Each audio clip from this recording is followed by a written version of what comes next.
Kemudian angka baraka meweleng. Yaitu salawat mega rupan. Tapi ia ko salawat reski ada satu yang diajarkan para habaib.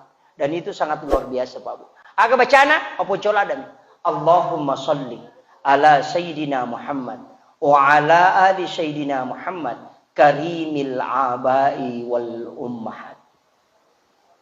Apalah ya?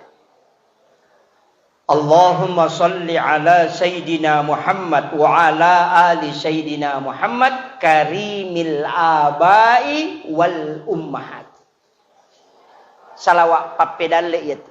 Ya kuya tu namal kata Pak Bu. Kasyaga akka 10 si di ko mangaribi, akka 10 si di ko subuh. Denang kana salai balanca liman.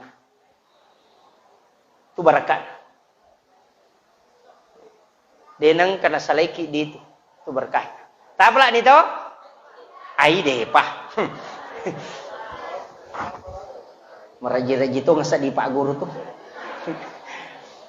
Allahumma salli ala Sayyidina Muhammad wa ala ali Sayyidina Muhammad karimil abai wal ummahat.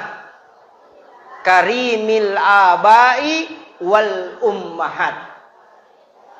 Saya ijazahkan zikir ini, salawat ini, itu diamalkan. Insya Allah dimudahkan rezeki oleh Allah Subhanahu wa Ta'ala. Apalah nih? Depa, tidak boleh ditulis. Jangan ditulis. Ajak toki.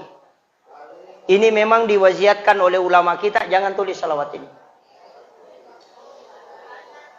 Ya.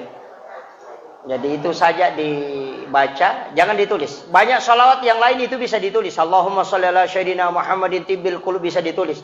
Allahumma sholli ala Sayyidina Muhammadin ada kalimat bisa ditulis. Allahumma sholli ala Sayyidina Muhammad wa ala Sayyidina Muhammad karimillah itu bisa. Yang lain itu bisa. Tapi yang ini ulama pesan, jangan kau tulis. Magai ada hikmahnya. Makanya saya juga mengijazahkan itu tidak menulis. Bahkan ada beberapa doa itu ulama kita anjurkan.